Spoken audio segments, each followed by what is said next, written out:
Hello everyone, in this video I'm going to show you how you can change photo to video background in CapCut PC.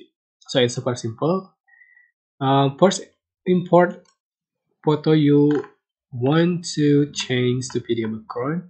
For instance, select this photo and drag the track and import the videos you like to edit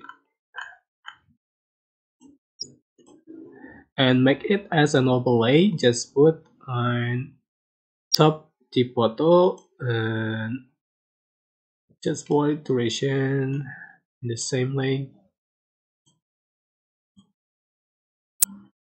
So, and click on the video overlay and just click cut out. Select auto cut out.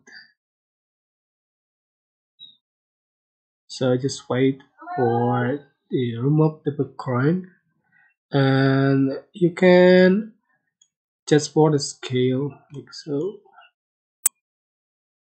And here we go.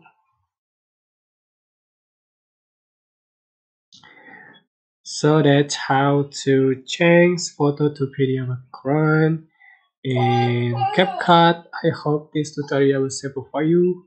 Don't forget to click like, comment, share, and also subscribe. Thank you so much for watching.